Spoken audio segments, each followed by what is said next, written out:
Hello everyone. In this lesson I am going to go over some of the material that we did not have the opportunity to get to on Sunday night. This will hopefully give you a little clearer idea of how to choose focal areas and set up your organizational communication audit proposal assignment. Of course, if you have any questions, you can always email me about this. As we discussed yesterday, the communication audit process begins with identifying a focal area and determining what method, what research tool you will use to complete the audit. These two steps, I think, are probably the most important two. The purpose of the audit proposal assignment is to prepare you to get preliminary management approval, or in some of your cases, preliminary graduate director approval when it comes to a practicum project. Just consider this perhaps a running start, a test case to help you prepare for something that might be coming down the line. As I suggested last night, probably the most important thing you need to be able to do is to choose a focal area. The difference between managers who have not been trained in communication and undergraduate students sometimes, and the typical person on the street, is that when they say we have a communication problem, they don't have any real precise way of defining exactly what that is. In some cases, a communication problem means we're not getting enough information. In other cases, it means we're getting too much information, or we're not getting information from the right person. There are a number of things that could be the root cause of communication issues in an organization. In the following section, we'll walk through some of the ways that you can identify and narrow down those focal areas. In each case, I will try to propose a series of big questions. These won't necessarily be questions that go into a survey, but they're questions that should help guide you in narrowing down the focus of the communication problem in your organization. If there is one, I will remind you that an audit might determine what you're doing well as much as it determines what needs to be fixed.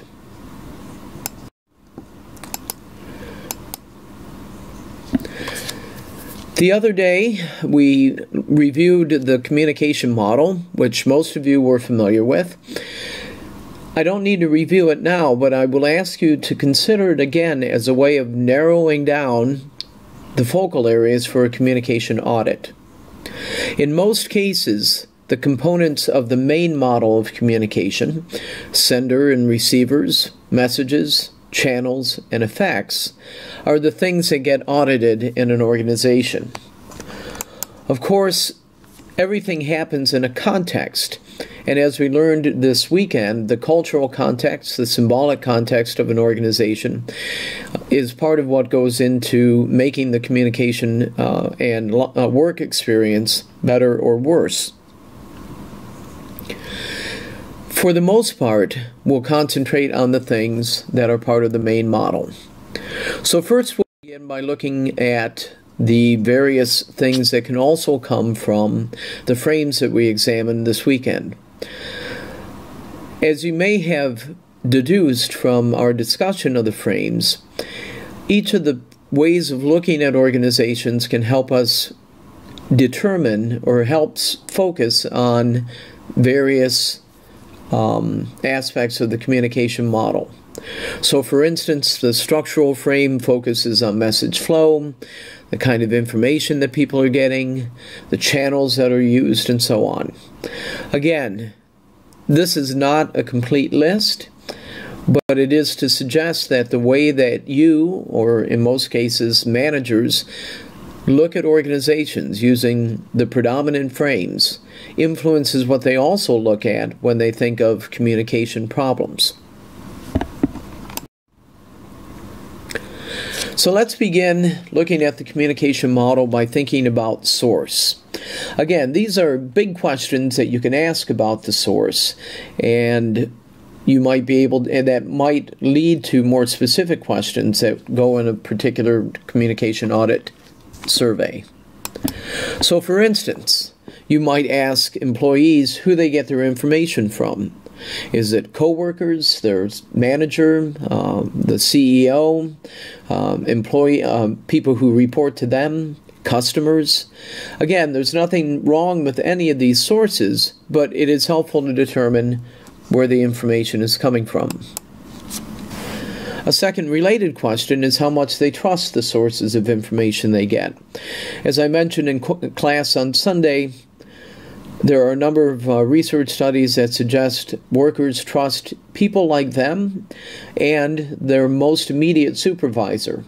So the CEO might make an announcement about a new employee initiative or a change that's coming to the organization, but the source that employees trust is the person who sits close to them in a cubicle or who has direct supervisory power over them. So any good communication plan should include the managers as a source of information. The relationship with the source is essentially looking at it from a structural standpoint. Who do I report to this person? Does this person report to me? Are we on an equal level? Are we vertically linked in some way as a liaison or a boundary spanner? In each case, though, this is just a way of determining the flow of information. If the source is also a receiver, it's also helpful to know how they're getting information from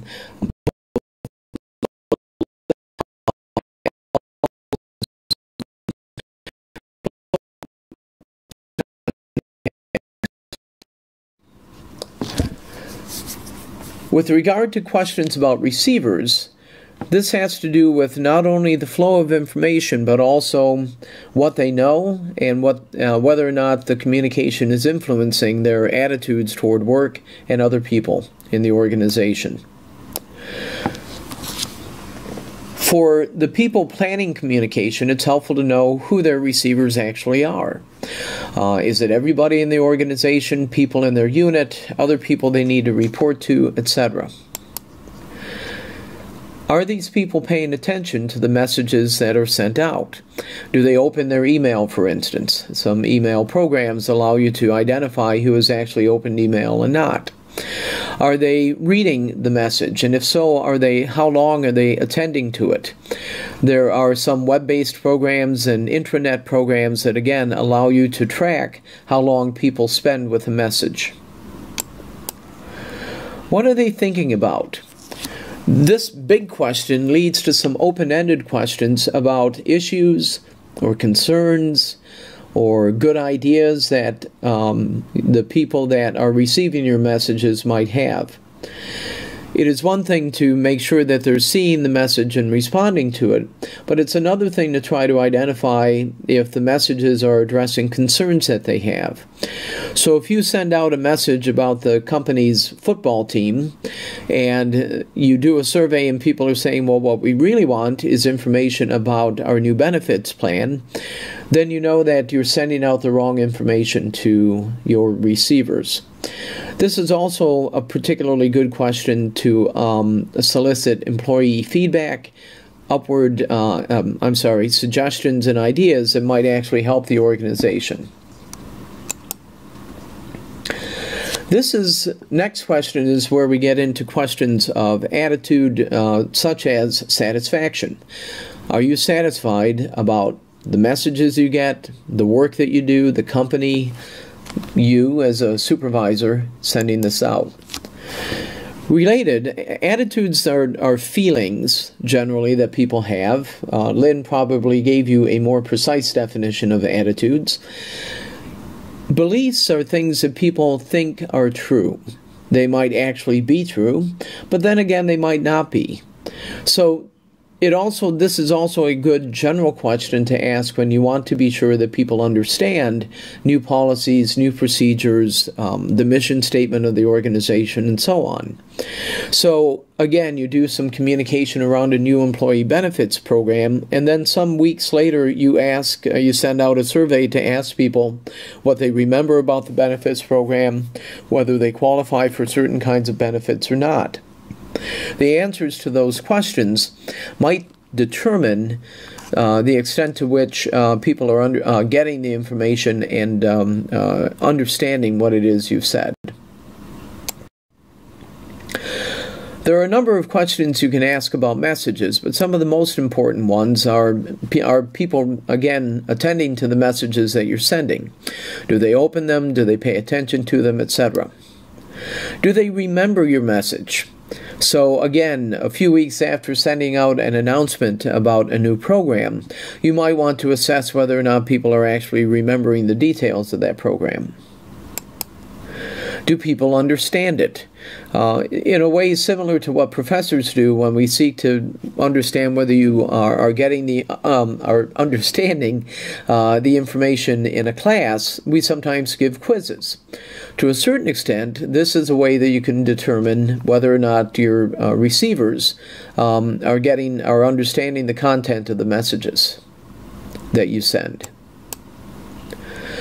Do receivers accept your message? By this I mean, are they buying into what it is you're asking them to do? So for instance, if your company has had an issue with absenteeism, and you put in a new absenteeism policy, and you really encourage the people that you supervise to follow it, and yet the the actual absentee rate in your unit does not go down. There are several reasons why that might be. It could be how you stated things in your message, the sorts of motivation people would have to come to work or not. But the bottom line is you need to see if the workers are even accepting the message that you're sending out. This big question leads to a series of open-ended questions. A few years ago, I did some branding work for a nonprofit organization in Philadelphia. And among the things that we needed to do was to make sure that the new units that had been added to the company in the previous year or so understood what the message was and could describe what the organization does. The other thing we needed to do was to come up with language that would be a compelling way to describe what the organization did, which had changed a little bit with the merger with another nonprofit. So what we did was ask a series of open-ended questions. What words would you use to describe your experience in the organization? What words would you use to describe the mission? Why is this organization important? Those were open-ended questions that allowed the employees and other parties, stakeholders that we talked to tell us what they thought about the organization. Some of that language actually wound up in the branding campaign that we did. The bottom line here is that your employees can give you language to use to talk about the organization. They can also give you a sense of how strongly they feel about their working there. You can also ask some questions about the channels in the organization itself, the channels that you use to deliver messages. Again, there is a range of tools that are at your disposal. In fact, probably more tools than have ever been available to organizational communicators before. These include online tools, face-to-face communication, publications, and other formal things like newsletter that the organization distributes to employees. So some things that you might want to find out about these channels. Do they use the channels? If you are sending out a newsletter in print and distributing it to every employee mailbox in the organization, and yet your employees report that they're not reading the newsletter, then that's an issue. Having just invested about $2,000 in a newsletter for the communication department, we're in the process of asking the people who receive it whether or not they are actually reading it. We might, in fact, be switching to a digital platform, which many people have said we should, but we also got some feedback from our readers saying we like it in paper form. We're more likely to open it up and read it. So we're going to ask that question again this coming year. Do receivers trust this channel? Do they believe what they see on Facebook, for instance? Or do they believe what they hear from their direct supervisor? Am I using all the channels I can?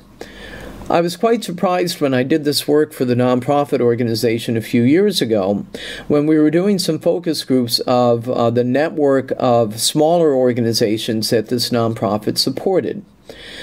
And one of the older folks running one of the sites that we used, in fact, he and his wife, who were both well into their 60s, said, we'd really like to have a podcast of the training sessions that you do, rather than having to go all the way to Center City to get the training that we like and need in order to do a better job.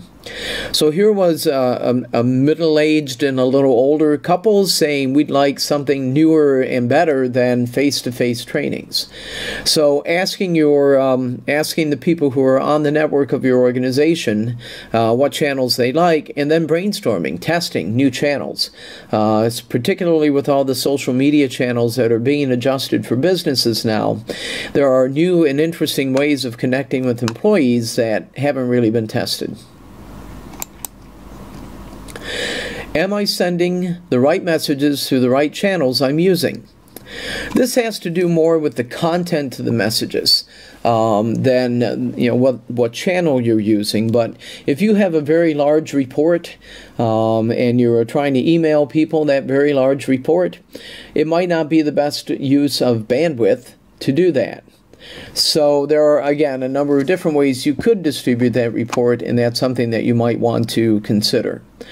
The really important thing about any of the channels and the questions that you ask about them is linking those questions and the answers you get to cost.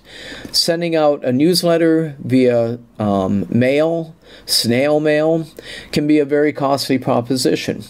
So if no one is reading that, why make that investment? Spend the money on something else that is a more effective channel to reach people you want to reach. This is one of the two surveys that I showed yesterday and is also posted with the organizational audit proposal assignment. This is a simple survey that looks at the information people could possibly be getting from your organization. If you look at the first column, it's a series of things that ask about various organizational topics. You can eliminate some of these. You can add to them depending on your organization. You can tailor these to very specific sorts of things your organization might be interested in finding out whether the communication was effective on or not. In this case, you'll see then in the second column over that you're asking the respondents to report on the amount of information they currently receive. If most people are pretty satisfied with what they're getting, then there's probably no change that needs to be made, or you need to make more use of that particular channel. If they're dissatisfied with the amount of information, or they don't want to get, they don't use the channel very much, or they don't get that much information and don't really want any more, then that's something, that's a topic that you don't have to worry about communicating about anymore. In the last column, the amount of information that I need to receive, this gives the people taking the survey sort of a wish list. Maybe someone is happy with the amount of information they're getting about how they do their job, but not very happy about the information that they're getting about pay and benefits. As the communication planner, it then would help you determine how to better get information to the people that you're trying to reach.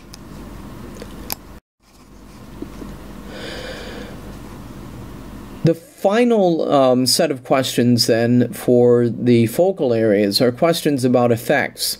And I will say that these are not always things that you can actually ask about in an audit, although I will say there's some questions coming up where you do ask about, you could ask about productivity on the job. But these are things that can be observed in other ways. So for instance, if you engage in a communication program meant to motivate a sales force, and you notice that sales have gone up and the number of contacts they've made has increased and the amount of information salespeople are sending to their managers has gone up, and these are all things that you wanted, then you can use that to judge the effects. Again, you wouldn't ask a survey question about this, but there's other sources of data that might help you answer the question.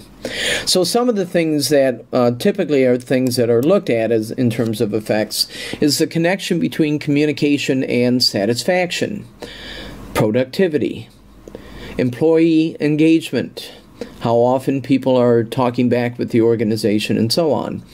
Employee behavior, things like absenteeism or tardiness.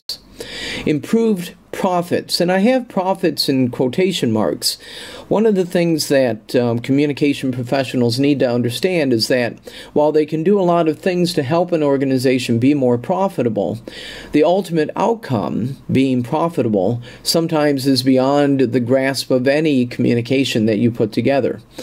If, for instance, you launch a communication program and the economy goes sour, then no amount of communication is going to encourage people to buy products they can't afford because the economy is tight. So I use profits with a little bit of caution in terms of linking communication behavior to that, but it is certainly on the minds of many organizations. And then finally, efficiency. If people have more information, are they doing their jobs then more quickly and on time and in a manner that uses the fewest resources possible? Communication can help with those sorts of things. Again, here's another example of a survey I shared with you yesterday and is also on the assignment for the communication audit proposal. This is a satisfaction survey. Mainly, it's satisfaction with the communication that people have. However, there is also a general satisfaction survey or questions about job satisfaction and what direction that has gone in. Again, as I mentioned before, you can modify any of these assignments. You can add items, you can delete items, and so on, without affecting the overall integrity of the survey. You'll learn more about writing surveys when you take the Research Methods class in a few months.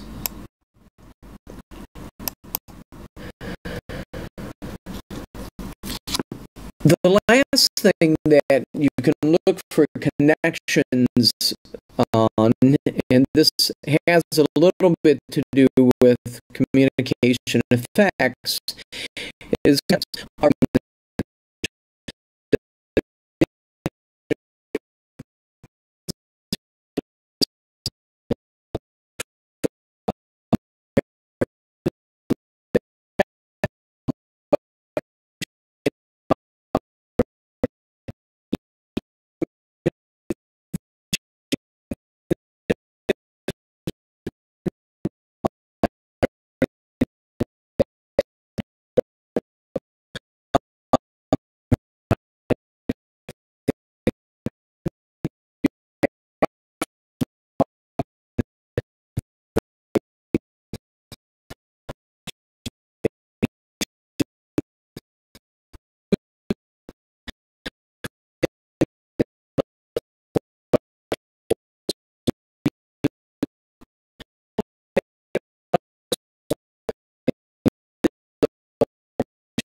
So now that we've examined many of the focal areas that can be examined through a communication audit, we can take a look at some of the assessment tools. So I've already shared some of these with you.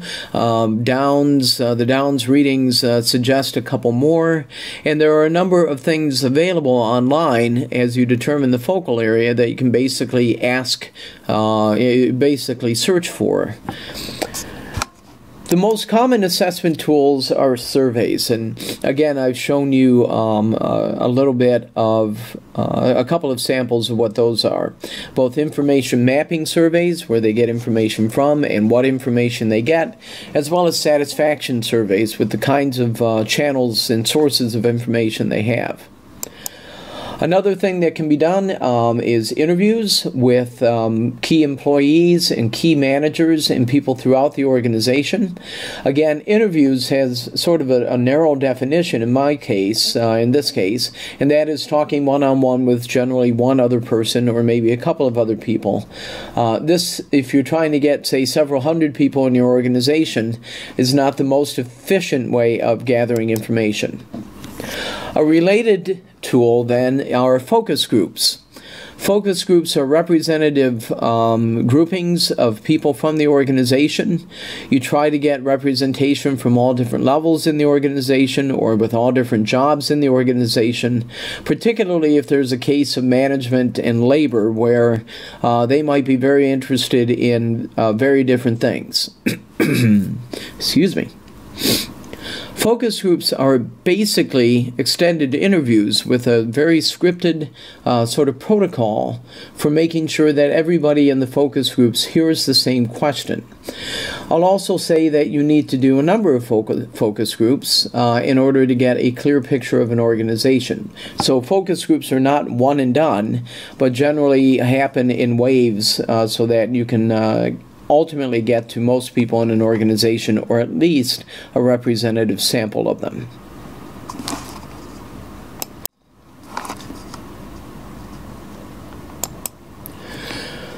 We discussed yesterday critical incident analysis. Essentially, this is an open-ended question where you ask people to name a time when, and that when could be any sort of situation that you think rich communication might have flowed from. So, for instance, name a time when you disagreed with a decision your boss made and went to approach him or her about it. What happened? Basically, you wouldn't ask what happens, but then you would just leave a blank for people to write in, and they will tell you what that is. The purpose of doing this sort of an open-ended question is it narrows the focus of what people might typically respond with in an open-ended question. And it also, if you ask enough of them and get enough of a response, you would begin to notice patterns in their responses. So if everybody said, I had to go talk to my supervisor about this happening, and it was several people all talking about the same supervisor, then chances are you would want to intervene somehow with the work that supervisor is doing. The important thing about critical incident analysis is that you have to make sure you have enough people filling them out, so it's not just one or two people's opinions, and you have to make sure it doesn't turn into only a complaint session about somebody. Network analysis is something that I mentioned before. This is a more formal way of identifying who talks to whom.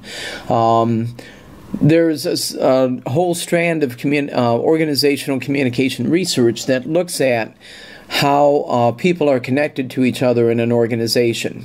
Those people with stronger ties to a lot of different people in the organization are more likely to be influential.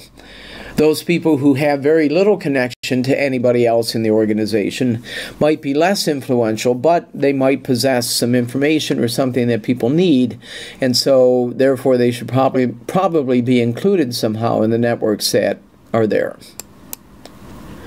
Direct observation is basically that. It's field work. You go and look at people communicating in the organization.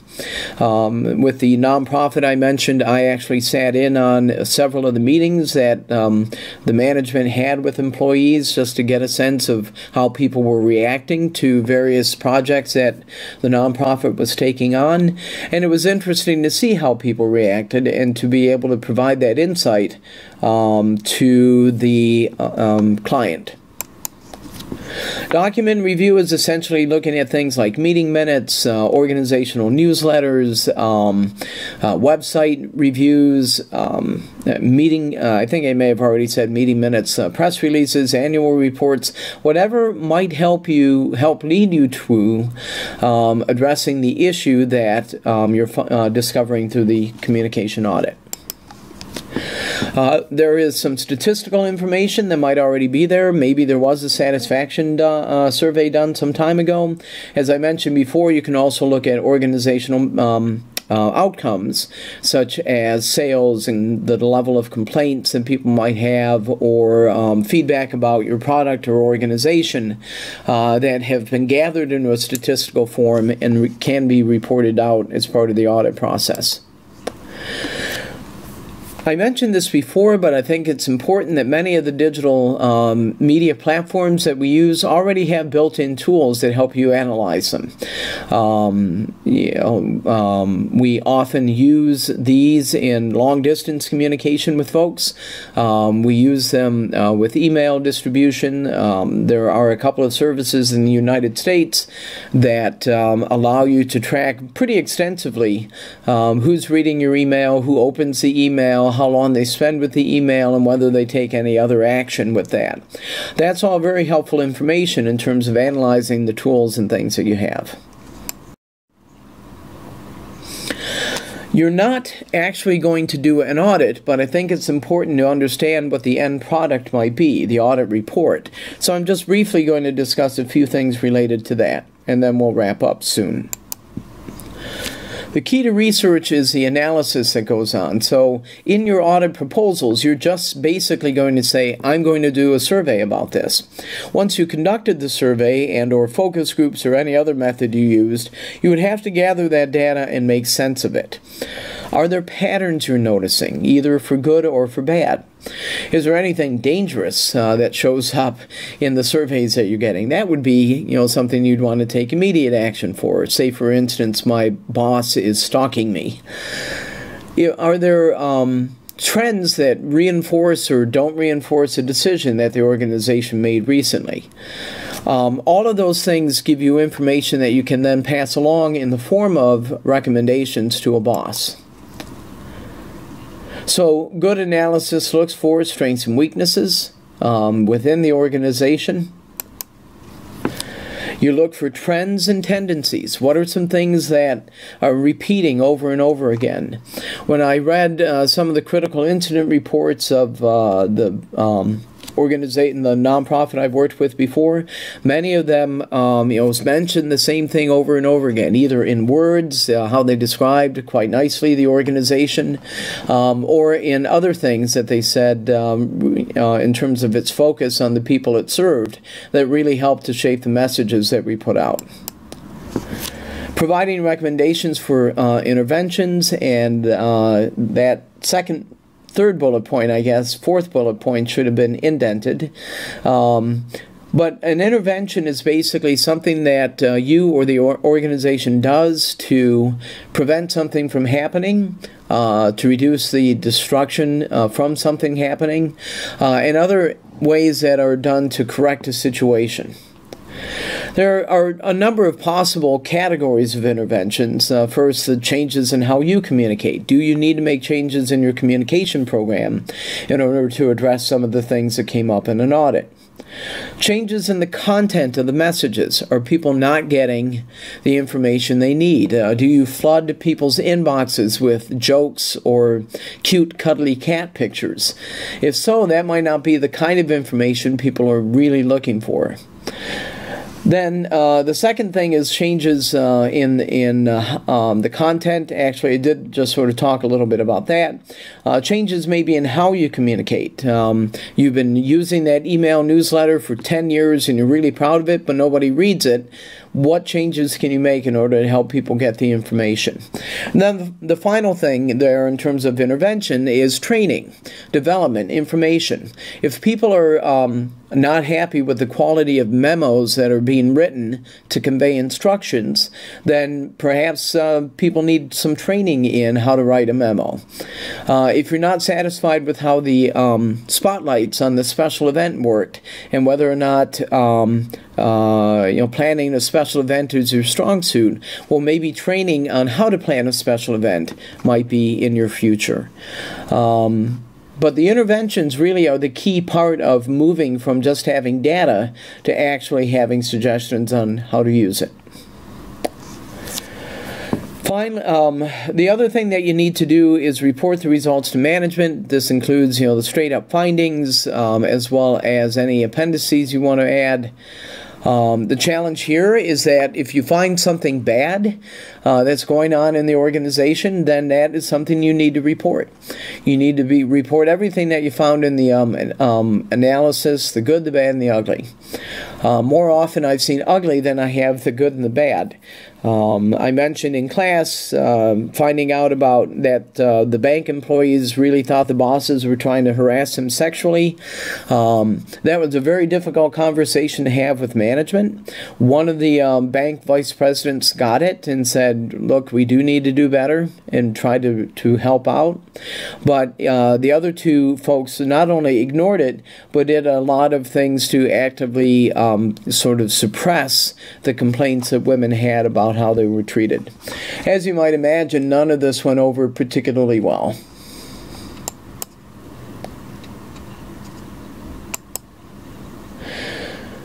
Finally, once you've reported the results, and again, these should be reported not just to management who can endorse the recommendations you made, but could also be reported to everybody else, you need to follow up with some action. The GM nod, where everybody nodded their heads and said we're going to work on stuff as the management walked out the door, is something that shouldn't be accepted in the organizations you work with. So what is going to happen? If everything is going well, then you can tell people you had a survey and here's how things went. Here are some things that people really, really liked, and here are some areas that people thought we might need to improve on. Whatever the course of action is, it's good to, you have to keep in mind that it's going to help the organization overall. This is just a repeat of the slide that I showed at the very end of class that describes the assignment. Again, the items in red are essentially the 3 areas that you're getting to with this particular assignment, given the time that we have left in the quote-unquote semester of this class. Again, as a review of the steps in the process and things that you need, the first is an organization. It should be one that you're familiar with, but since you're not actually doing the audit, you don't have to go in and get permission from people to do it. If you are interested in doing an audit for the organization you work for or volunteer for, then you might want to have a conversation with somebody there and say, look, this is what I'm thinking of doing. But it is not a requirement for this paper that you actually have an organization that you're currently working for. It will be more realistic if you do something with an organization you're familiar with. You need a focal area. We spent the last half hour or so, 40 minutes, talking about that. So I think you have that down. Again, as I mentioned in class, I would really encourage you to be very specific about maybe 1 or 2 focal areas that you might want to examine, as opposed to everything that you could possibly look at. Then finally, you need to describe the methods that you're going to be using for this. They should be very specific. So yes, you may cut and paste the surveys samples that I gave you. You may find another communication audit tool online that you want to use.